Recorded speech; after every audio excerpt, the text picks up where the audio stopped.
for having me here in your body and those that you shepherd here today. So thank you. I appreciate that. I'm honored and humbled, I have to say, to have been asked to speak and to speak with the ladies who are here on this panel. Amen. Because even for those that I do not know, just hearing and speaking as I sit next to the young lady, I know that I am amongst some women of God who have lived faithfully and speak only what they believe in their truth. And I'm grateful to be in the house for such a time as this.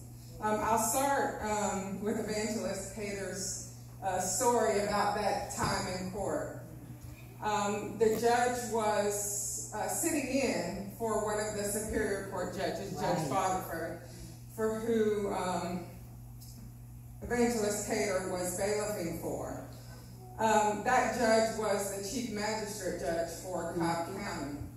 As we tried the case, at every turn in front of the jury, he was yelling about something. Some things, and most things, that could not be controlled by what was going on in the court. Yes. The jury would leave the courtroom and he would, laugh and joke. I know you can't control that, ha ha. I know you can't control it. But as soon as the jury came back in, it was the same thing over and over again.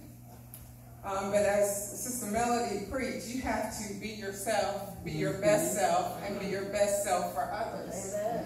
And so, watching my parents as they, groomed me and in everything that they did, that's what they preached. You know what? They didn't even preach that to me. I could see it in what they did. Right. And I knew that whatever I did, that I had to do it in my way. Some people probably watched on and said, well, why is she being so meek? Why is she not yelling back? Why is she not going toe for toe with this judge if the judge is not right about what he's yelling about? Well, I know that my day, my career, my reputation goes beyond that moment. Yes. And that when we are being ourselves, our best selves, and ourselves for others, that we have to continue to walk in that. Yes. And that's what I chose to do in that day. And I have no doubt that that choice, that day and other days, is the reason why I can stand up here today and have Evangelist Cater say the things that she has said. Yes. And I am grateful for it. Yes. I was given the opportunity, or not given the opportunity, I was blessed with the opportunity to become the chief magistrate judge, but it didn't come just because I continued to do the work. The work was important.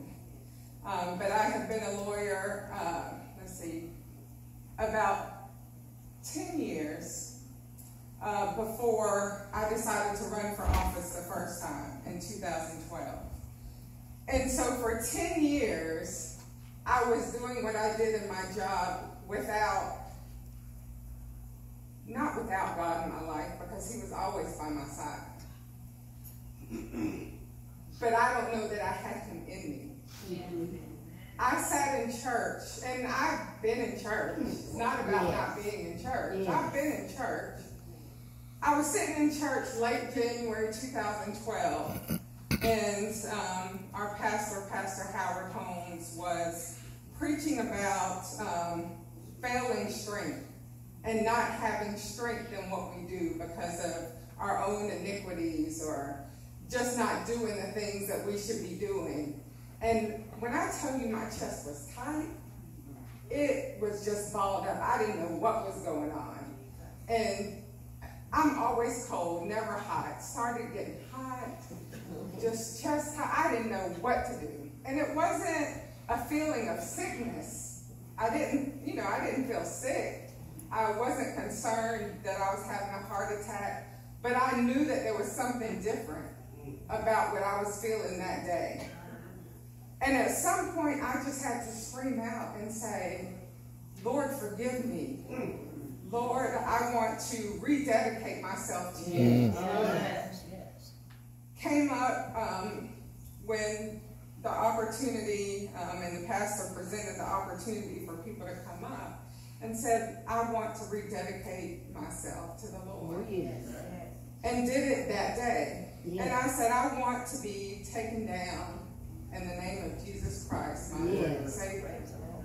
Well, you know, when you are trying to walk in the way that he would have you to go, things just, you know, things go awry. We couldn't get the water in the baptismal tub running. When it started running, it was freezing cold. And, you know, they were like, we just can't do this today. It's not going to work out. My pastor, and I got ready to say my father-in-law, he is my father-in-law, my pastor said, you know what? We're going to take you down in the bathtub when we get home. But you were going to go down today because you have expressed your desire. Yeah. And when I tell you the strength that has always been in me popped, that was the day that I knew that what I'm doing today was possible. I did my job every day. I pray that people would say that I did it with dignity, with respect, with honor, and with character. But I didn't do it with fire. But that fire came out that day. All right.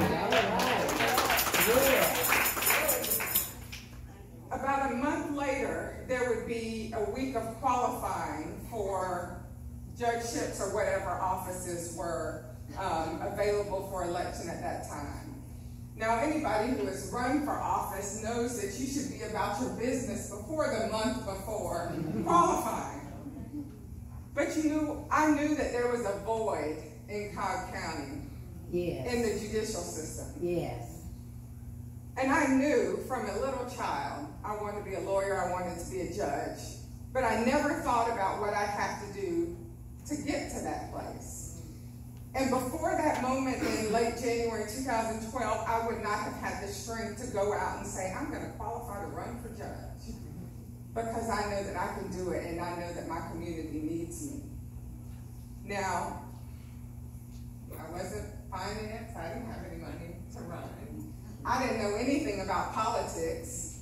I didn't know where I was supposed to be on what day and how to do it. But when I tell you I ended up in the right place every day during that campaign,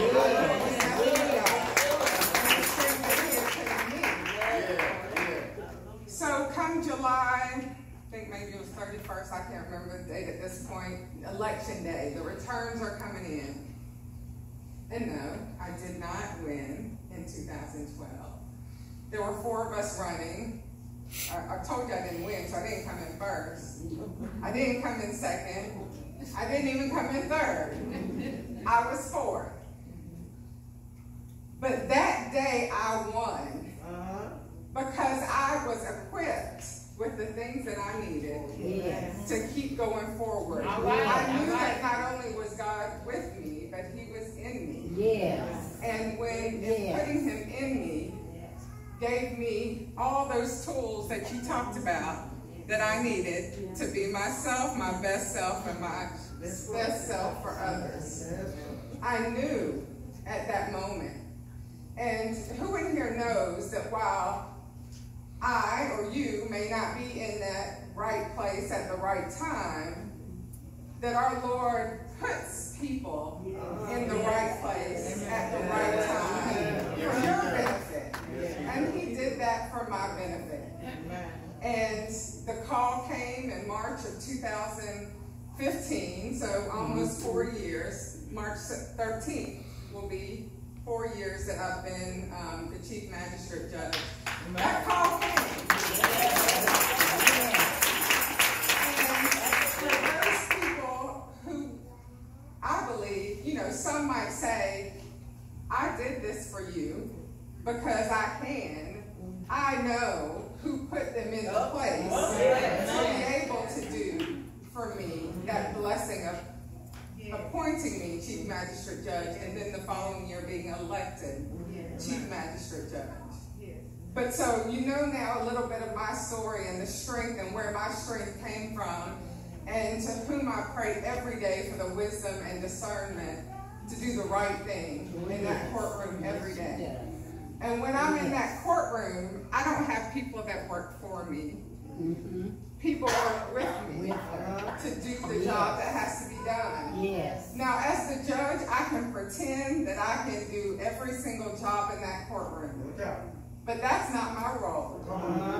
Each of us has a role, and the job couldn't get done without it. So, Sister Mary, you are my team member. You do not work for me. Because when I tell you, from the person who removes the trash from the courtroom to the people who finance what happens in the court, we all have to work together. But what we have to know, and what in keeping with the theme of bridging the gap between church and community, that includes you. That includes the church. I can't tell you how many days when the calendar is called, the courtroom looks just like this. Yes. But when I have a line of young men and women standing in front of me, ready to enter a plea or to indicate that they're ready for trial, there's nobody else out there. It's not mama, it's not daddy, it's not the pastor, it's not the youth person at the recreation center. There's nobody out there. And yes, we all make mistakes. And yes, we get tired of making mistakes, and people get tired of seeing us make mistakes. But to know that you have somebody that you're accountable to because they believe in you is important. Amen. And so the church is more than this building. The church is everywhere. And our community needs the